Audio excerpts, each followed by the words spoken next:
and sometimes the dead would rather not be disturbed. But enough about me. What of Armorang?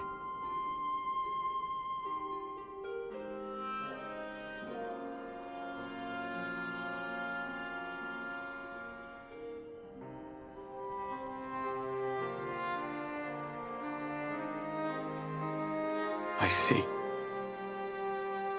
Minfilia's gone then. Which means the reason I must suffer this purgatory shall forever remain a mystery.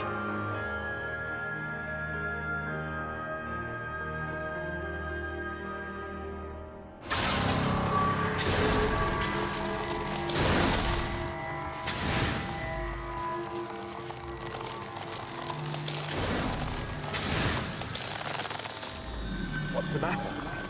Are you all right?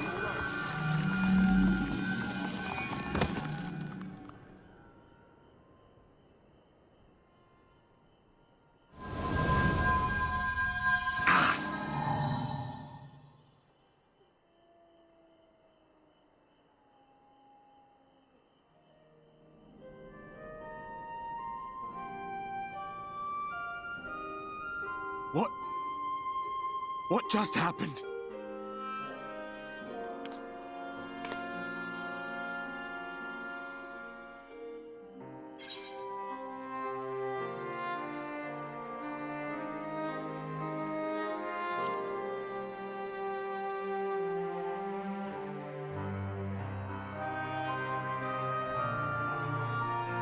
Minfilia said my time had not yet come.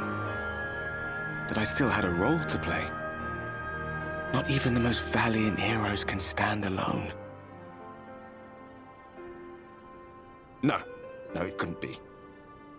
There's only one hero in this room, and it is not me. I'm just a shadow, cursed to wander.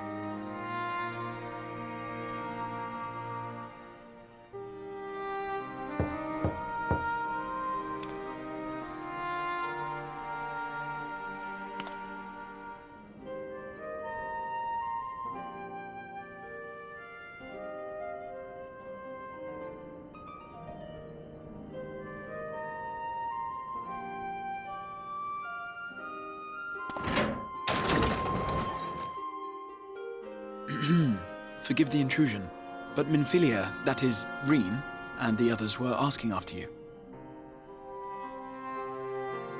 Is everything all right?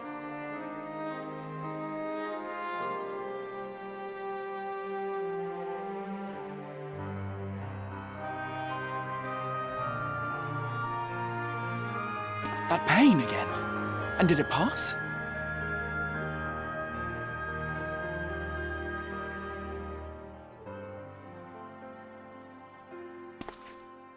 Thank goodness for that. I would not wish to see you suffer.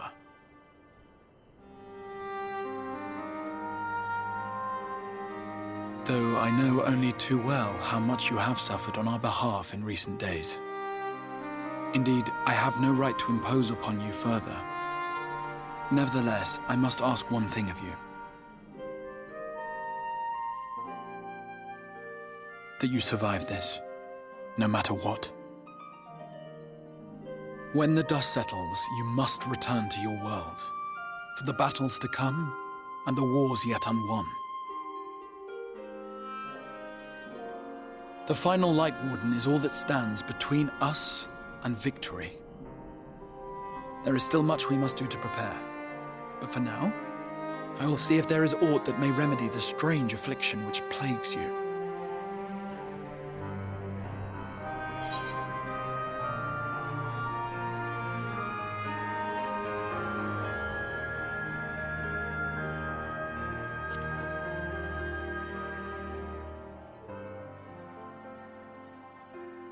Yes, I believe it will.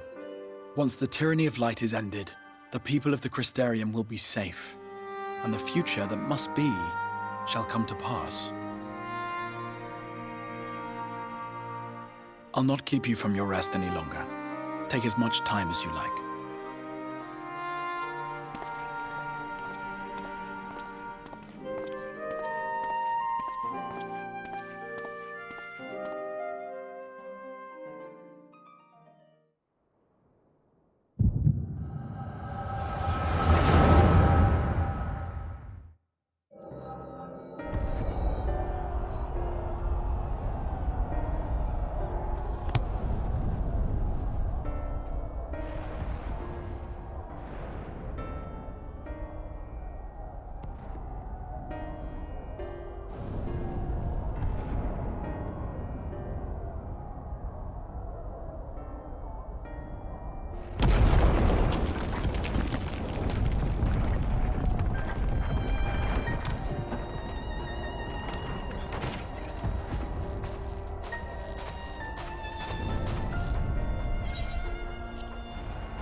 there you are.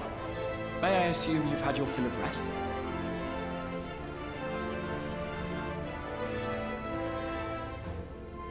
That is well. Now that we are all present, let us speak of our plan. Thus far, we have vanquished 4 Light Wardens, restoring night to much of Norvrand. Only one remains, that of Calusia. And with Reen to guide us, I am certain we will find it.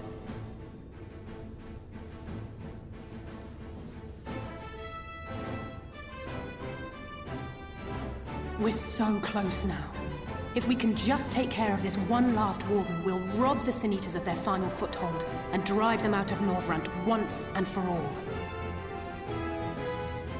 It will be a new beginning for the First. A chance for the people to rebuild their world. In short, a prize worth fighting for. And in thus delivering the First from destruction, so too shall we unsow the seeds of the 8th Umbral Calamity. Do you hear? Your dreams of rejoining is in jeopardy. Are you sure you're not tempted to intervene?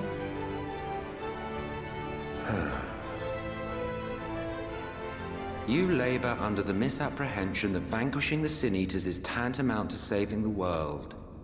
It is not. In truth, you only delay the inevitable, lengthening your fleeting lives by the smallest of margins.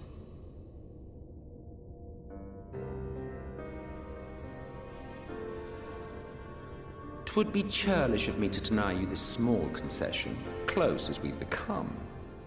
Foolish and misguided though you are not without charm. Each and every one of you is possessed of a noble heart. When the weak want for succor, you do not hesitate to provide it. Alas, your nobility is short-sighted. You think only of the problem in front of your nose. A limitation of your ephemeral existence. Our lives may seem short and insignificant to the likes of you, but one does not need to be an eternal being to achieve lasting change. If I may stop you there, I do not claim that we Ascians are special. That is another misconception. In the beginning, everyone lived nigh for eternity. Such was the natural order of things. But like so much else, this was taken from you.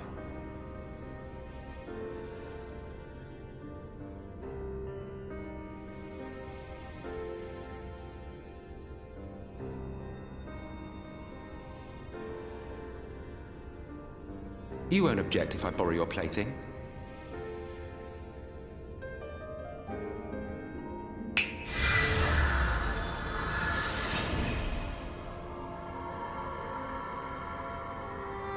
In the distant past, when the world was one and whole, a great calamity threatened all life. It began without warning. The very laws of the star were warped and broken, and chaos swiftly spread throughout the land. Faced with annihilation, we sought to imbue the star with its own will. Thus was Zodiark born, and by his power was order restored.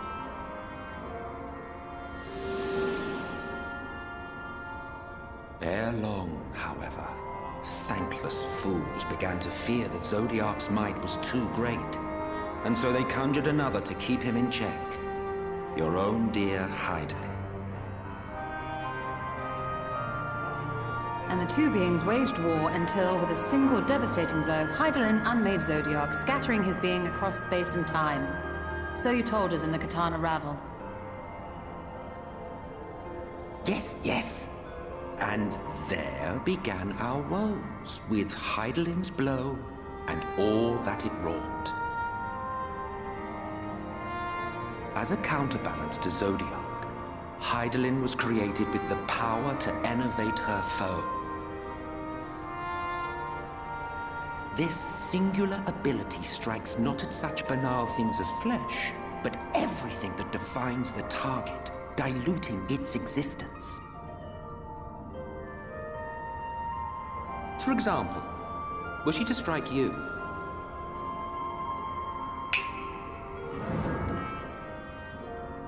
two individuals, identical in appearance yet reduced in all respects. Strength, intelligence, the soul itself, all is halved.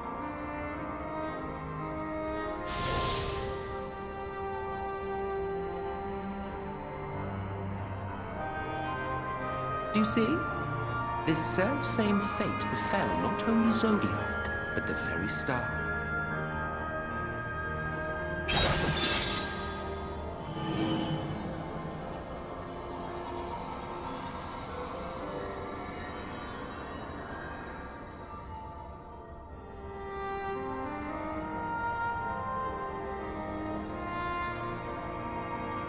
Only 3 were fortunate enough to escape the Sundering, me being one of them.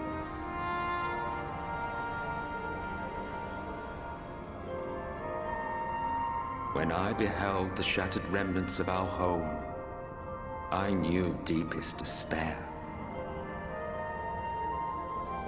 The inhabitants of these 14 fragments were feeble, frail and foolish, oblivious to their imperfection, ignorant of their past.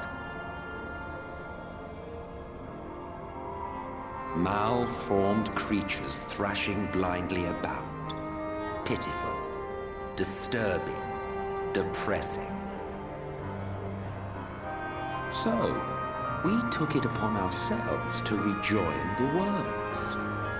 But in our eagerness and, I confess, our ignorance, we erred and made a useless void of the 13th.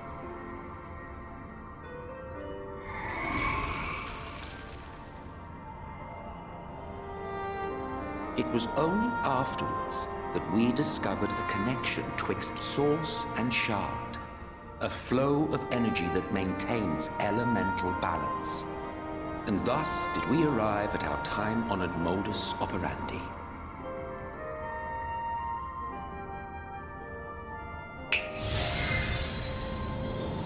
From a purely Ascian standpoint, it could be said that what you seek to do is only logical. But that would be to ignore the immeasurable destruction wrought with each rejoining. You have murdered millions, and this we cannot condone. By your fragmented existence, you continue to give rise to tragedies far crueler than any calamity. But yes, moral relativism and all that. Case in point, I do not consider you to be truly alive, ergo, I will not be guilty of murder if I kill you.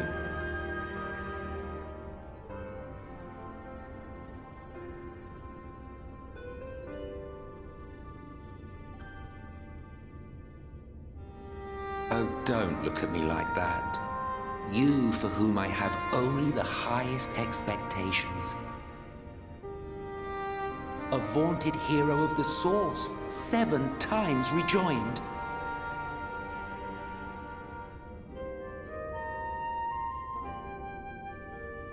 Long have I awaited one who might brave a path of lesser tragedy. A resilient soul able to endure the necessary pain. I dare to hope that my wait is over.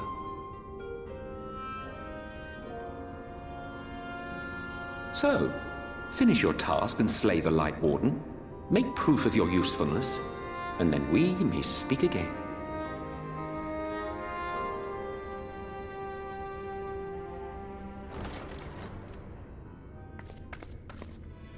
Forgive me, my lord, but this could not wait. Speak freely, Captain. Our informant in Colusia sends word of unusual activity in Yulmur. It appears their forces are entrenching themselves at key points throughout the city, making ready for an attack by all indications. An intriguing use of resources. I rather doubt Lord Vorthry is concerned for the safety of his citizens. You think he's harboring the Light Warden inside the city walls? Even if he does have some means of controlling the Sin Eaters, wouldn't that be a little risky? Risky or not, if there is even a chance the Warden is hiding there, we will need to act fast. The longer we wait, the better prepared the Yulmorans will be.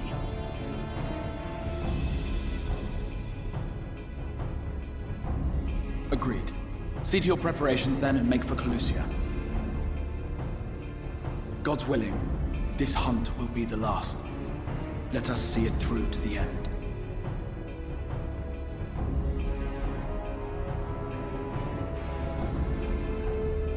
We should begin by assembling in Rite. There we may assess the situation in Yulmore and decide how best to proceed.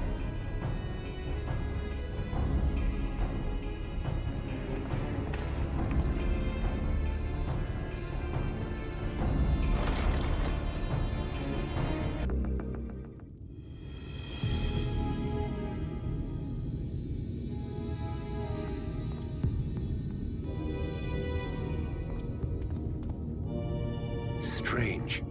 Passing strange. By their behavior, we may safely assume that they are under Vorthri's mind control. Yet the extent of the effect seemeth to vary dramatically between subjects. It is far too pronounced to be attributed simply to the vagaries of innate magical resistance.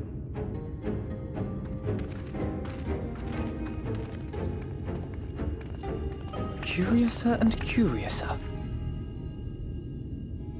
We met with no trouble en route. My thanks for securing the way.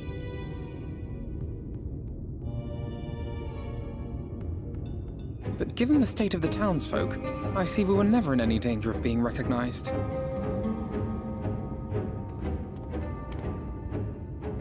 What can you tell us from here?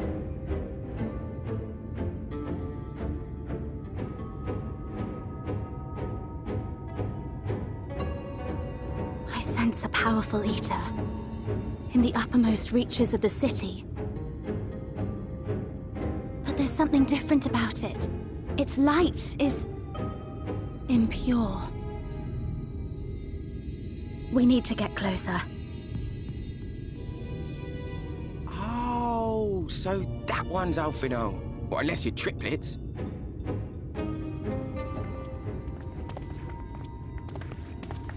Kaishir, what are you doing here? While I was scouting the area, I noticed a suspicious figure skulking about. So I accosted him, only to have him call me Alphinaud. I thought it best to bring him along. You see, that informant who's been feeding secrets to the Crystarium, it's me. See, after you saved my life in Yulmore, I thought about going somewhere far away, but I couldn't just leave, not without paying you back. So I decided to stay here, keep an eye on things, and whenever I spotted something strange, I shared it with your friends. That took no small amount of courage. Well done. I assume you saw what happened here. Right, so an airship flew in a bit ago, and not long after, Vorthri starts ranting and raving. You could hear him from all the way out here. Geezer was doing his nut, shouting and screaming like someone had nicked his pie. 'Tis like the airship bore the soldiers sent to thwart our efforts in Armorang. So eventually the yelling dies down, and then this hot, sticky wind comes blowing through. Now that's when everyone went funny. No, everyone but me. Well, me and a couple of newcomers, though even they started mumbling about Vorthri after a while. Not as bad as the rest, mind you. Newcomers.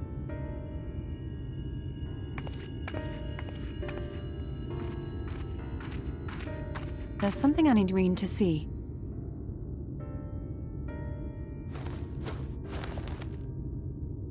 This was among the townfolk's food stores. Oh, that's just meal.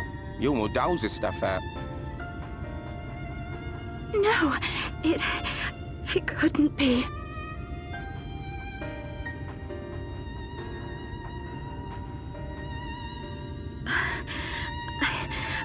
what it is.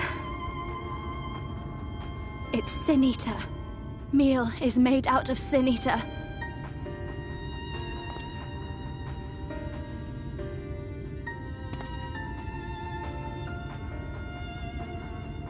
So it is. In limited quantities, it may have little effect on an average individual. Yet if one were to consume it regularly, over a period of several years, I suspect it would do far, far more than merely nourish the body. That Vorthri wieldeth power over Sin-Eaters is known. Could it be that those who partake of their flesh do thereby render themselves susceptible to his influence? It would serve to explain why the town's newer arrivals succumbed less quickly than those raised on a diet of meal. He's been rounding up Sin-Eaters and feeding them to people. Altering them mouthful by mouthful, all to stop them answering back. There are desperate souls out there killing themselves to escape turning. This is unforgivable. An atrocity. These Sin-Eaters. What if they are not simply rounded up? Do you remember what we were told when first we came to the city? Many enter, but none leave.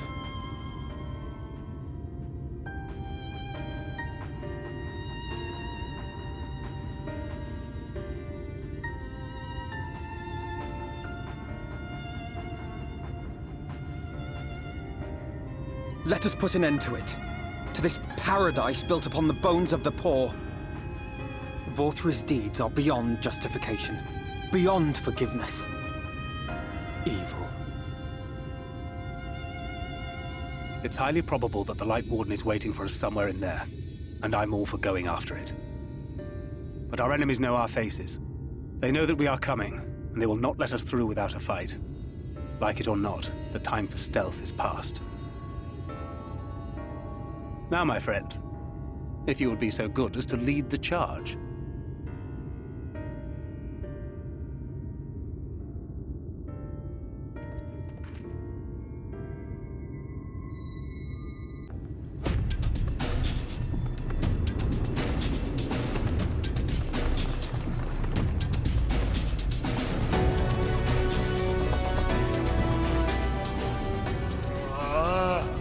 I can feel it.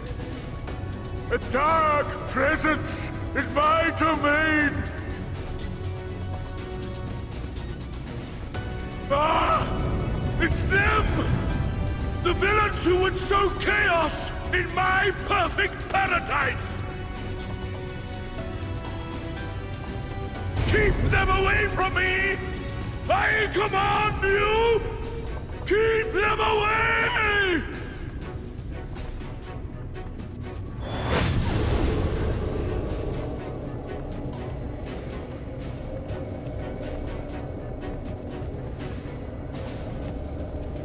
Long live Lord Vorthri.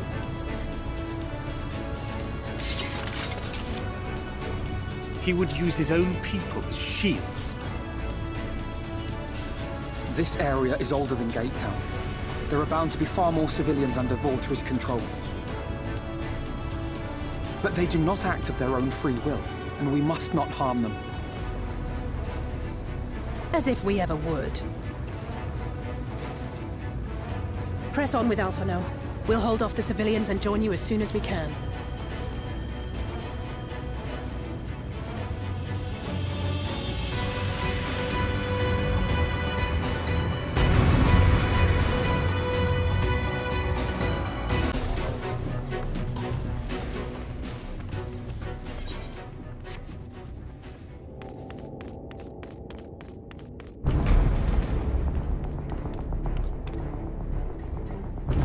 You will find my master in his chamber.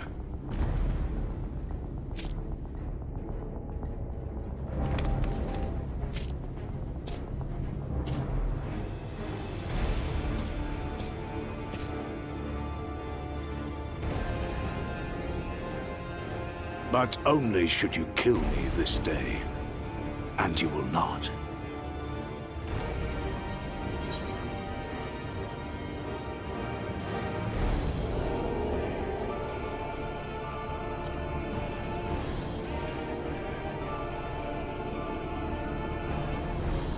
You may think me under his spell, but I uphold Lord Vorthry's ideals of my own volition. Man is an inherently flawed creature. In his vain pursuit of righteousness, he but sows the seeds of future conflict. Thus, have I chosen to place my hopes upon he who has transcended men, upon he who is unbound by the vagaries of conscience. But enough talk. I am a soldier, and you are my enemy. Come, let us settle this once and for all.